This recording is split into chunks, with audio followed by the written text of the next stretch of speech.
깨지기 쉬운 현실의 한복판에서 제자의 본질을 말씀하십니다. 예수님은 제자들에게 지금 인자가 영광을 받았다라고 말씀하십니다. 인간적으로 본다면 이제 예수님은 십자가에 못 박혀 죽게 될 것이고 3년 동안 같이 따라다녔던 예수님이 사랑하셨던 제자 한 사람이 예수님을 팔아 넘기게 됩니다. 실패와 붕괴가 임박한 순간이지만 예수님은 이 시간을 영광의 시간이라고 선언하십니다. 이 장면은 우리로 하여금 근본적인 질문을 하게 만듭니다. 예수님이 보신 영광인 과연 무엇일까요? 그리고 그 영광의 한복판에서 주님이 제자들에게 남기신 그 핵심 명령은 무엇입니까? 요한복음에서 영광은 세상의 개념과는 전혀 다르게 사용되고 있습니다.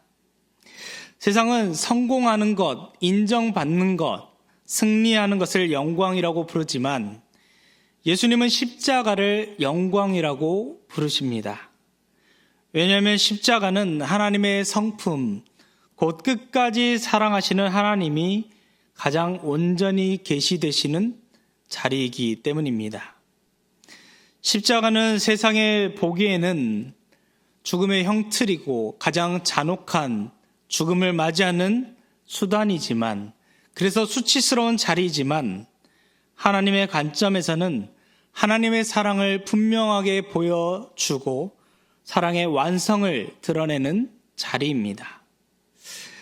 예수님은 그래서 십자가를 피할 수 없는 비극으로 보지 않으셨습니다. 그것은 아버지께 순종함으로써 아버지를 영화롭게 하는 자리였고 동시에 자신이 그 사랑을 완성하는 자리였기 때문입니다. 따라서 본문에서 이 사랑의 명령은 그저 감정적인 권면으로 너희가 서로 사랑해야 된다라는 이런 권면이 아니라 십자가적 자기 이해에서 흘러나온 말씀입니다. 십자가의 영광을 이해하지 못한다면 오늘 34절의 새 계명도 우리가 오해할 수 있게 됩니다.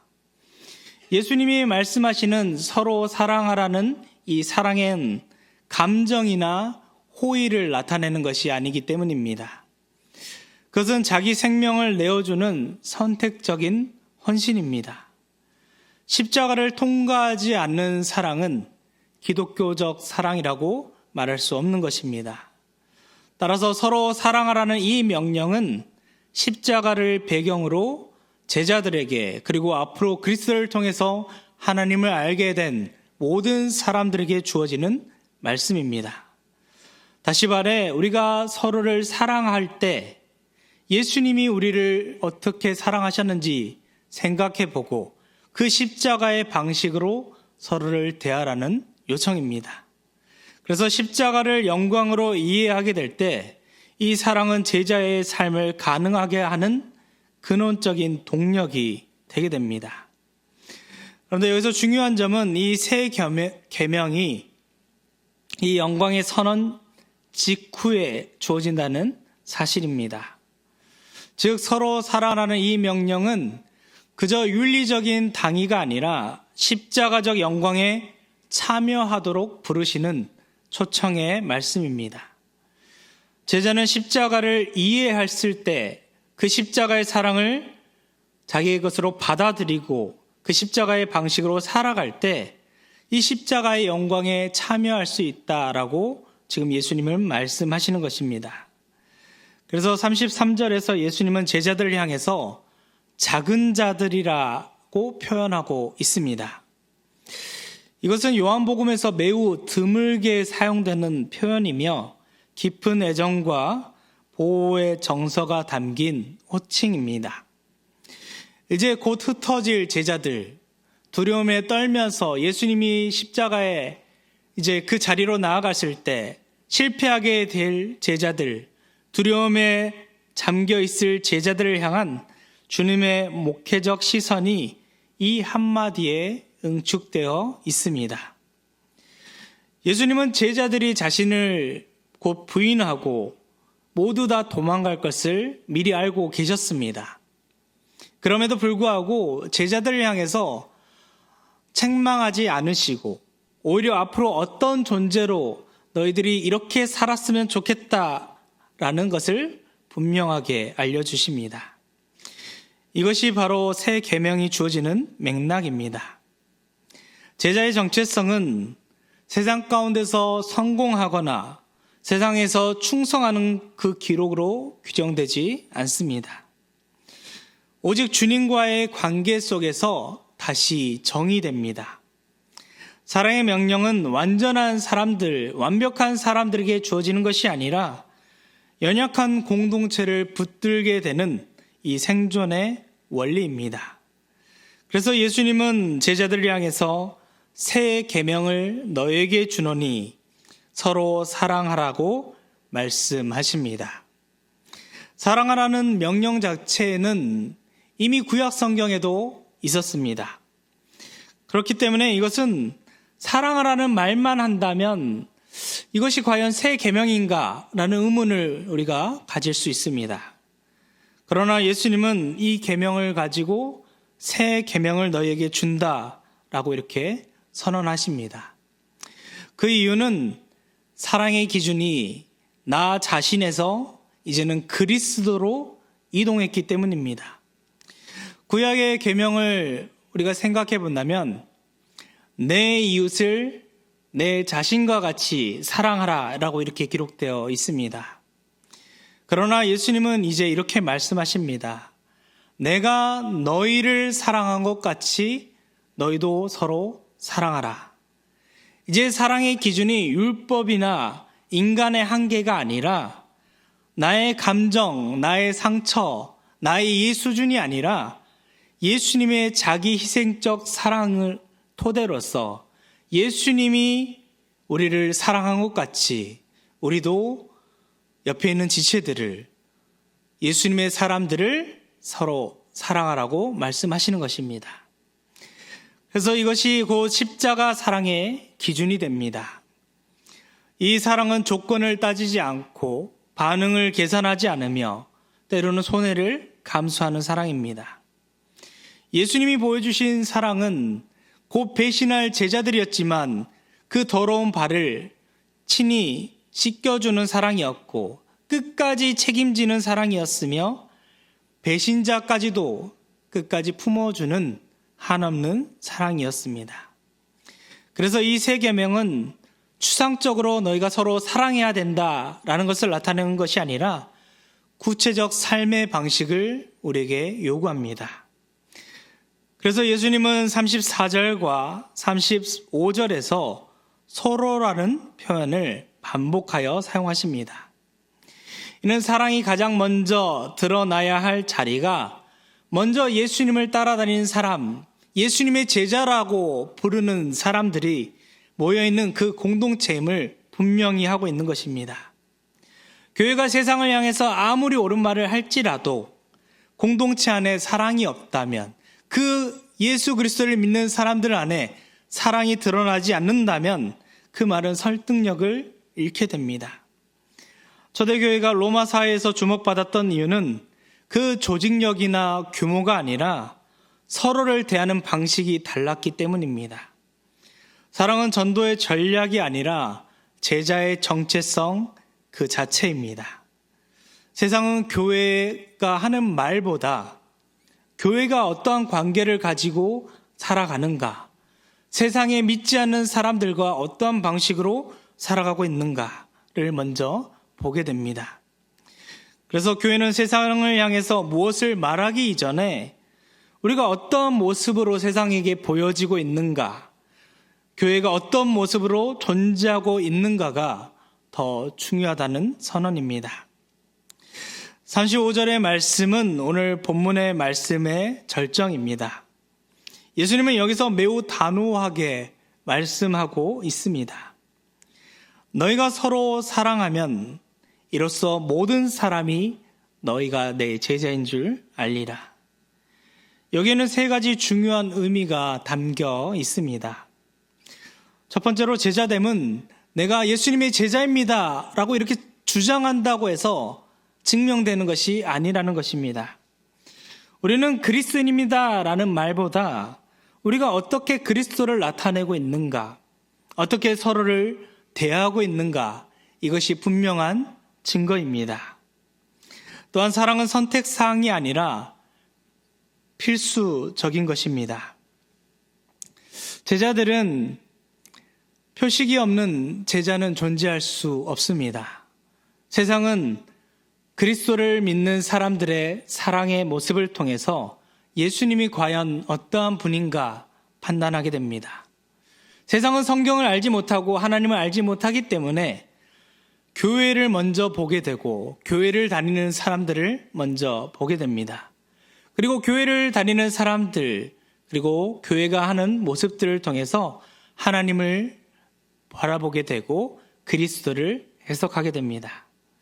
즉 제자는 주장으로 설명되는 존재가 아니라 관찰을 통해서 확인되는 존재입니다. 세상의 사람들이 우리를 안 보고 있는 것 같지만 우리가 가는 모습들, 우리가 하는 행동들, 우리가 주일에 또 수요일에 금요일에 이렇게 교회에 나오는 모습들을 보고 있는 것입니다. 교회에 나오고 주님을 만나러 나오는데 우리의 표정이 너무나 안 좋다면 세상의 사람들은 우리의 모습을 보고 하나님 만나러 가는 게 저렇게 힘든 것인가? 하나님을 만나러 간다는데 저렇게 힘든데 왜 가는 것일까? 의문을 품게 되겠죠. 반대로 우리가 주님을 만나고 주님을 예배하러 가는 자리에서 정말 기쁘고 밝은 모습으로 간다면 뭐가 저렇게 좋아서 수요일 밤, 금요일 밤에, 주일에 다른 사람들은 쉬고 싶은 그런 마음들이 가득한데 이 사람들은 시간만 되면 하나님을 만나러 가겠다고 이 기쁜 모습으로 나가는 것일까? 그런 생각을 하지 않겠습니까? 그래서 예수님은 제자의 표식을 세 가지로 정리하지 않으시고 단 하나로 정리하셨습니다. 우리가 서로 사랑하는 모습, 예수님을 사랑하는 모습, 그리고 예수님을 사랑하기 때문에 우리가 서로 사랑하는 모습. 신학적인 지식이나 사역의 규모도 은사나 종교적 열심도 아닙니다. 오직 사랑, 그 단 하나입니다. 왜 예수님은 사랑을 정체성의 기준으로 삼으셨을까요? 사랑은 가장 흉내내기 어려운 덕목이기 때문입니다. 지식은 우리가 배울 수 있고 채울 수 있습니다. 행동하는 것도 훈련할 수 있습니다. 그런데 우리가 십자가적 사랑이라는 것은 성령의 역사가 없다면 지속되기가 어렵습니다.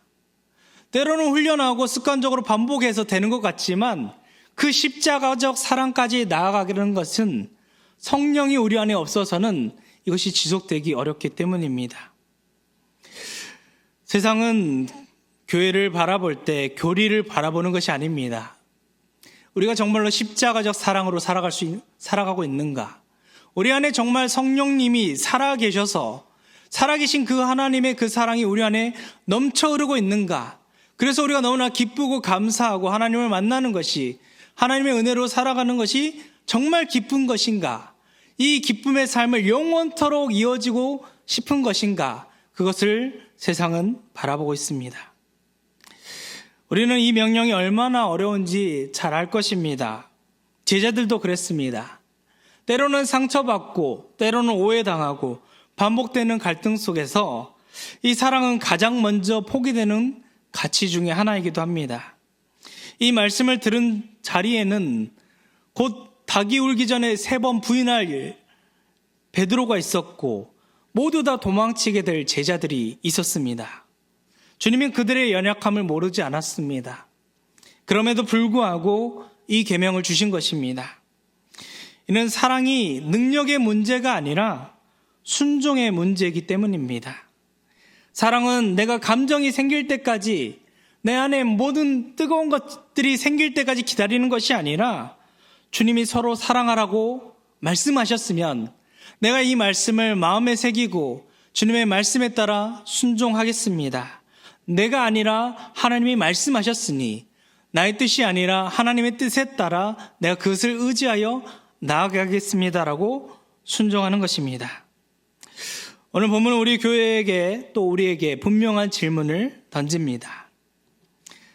우리 주변의 사람들은 과연 우리를 보면서 예수 그리스도를 떠올릴 수 있는가? 우리 교회는 서로에게 어떤 공간이 되고 있습니까? 우리 공동체는 서로를 안전하게 만들고 서로의 다름을 품어주고 실패한 사람을 회복의 자리로 초대하는 그런 모습으로 가고 있습니까? 교회 안의 갈등과 판단, 배제와 무관심은 복음을 약화시키게 만듭니다. 반대로 상처 입은 사람들을 품어주고 오래 참아주며 서로 사랑하며 다시 손을 내미는 공동체가 될 때 그 자체로 복음이 될 수 있습니다.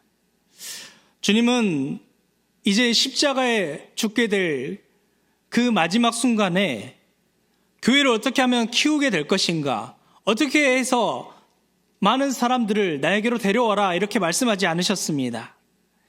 오직 하나, 새 계명을 너에게 주노니 서로 사랑하라고 말씀하셨습니다. 이것이 교회를 교회되게 하는 가장 본질적인 명령입니다. 제자들의 사랑을 통해서, 지금도 그리스도인들의 그 사랑을 통해서 예수님은 우리가 서로 사랑하는 모습을 보기를 원하십니다. 예수님 마지막 밤에 많은 것을 남기지 않으셨고 단 하나, 서로 사랑하라. 그러면 사람들이 너희가 내 제자인 줄 알리라 라는 이런 분명한 정체성을 남기셨습니다. 제자는 말로 증명되지 않고 직분으로 증명되지 않습니다. 오직 사랑으로 드러나고 오직 사랑으로 증명됩니다. 오늘 우리의 개인의 삶과 공동체의 모습 속에서 이 새 계명이 다시 살아나 세상이 우리를 통해, 교회를 통해 다시 예수 그리스도를 바라보게 되는 역사가 있기를 간절히 바랍니다. 사랑하신 하나님 아버지, 오늘 금요기도회를 통해 우리를 주님의 은혜의 자리로 불러주신 감사를 드립니다. 이 시간 주님께 올려드린 모든 기도 제목을 주님 손에 올려드립니다. 우리 교회가 하나님의 품을 경험하는 교회가 되게 하여 주옵시고, 말씀과 기도와 예배가 다시 살아나는 영적 회복의 은혜를 허락하여 주시옵소서. 오늘 드린 모든 기도를 주님께서 받아 주옵시고 우리 모든 삶이 주님을 영화롭게 하는 삶이 되게 하시며 우리 삶 속에서 응답의 은혜를 허락하여 주옵소서. 돌아오는 모든 순간에도 주님의 은혜 안에 살게 하시고 각자의 자리에서 예배자로, 제자로, 주님을 증거하는 증인으로 살아가게 하여 주옵소서. 우리의 소망이 되시는 예수 그리스도 이름으로 기도드립니다. 아멘.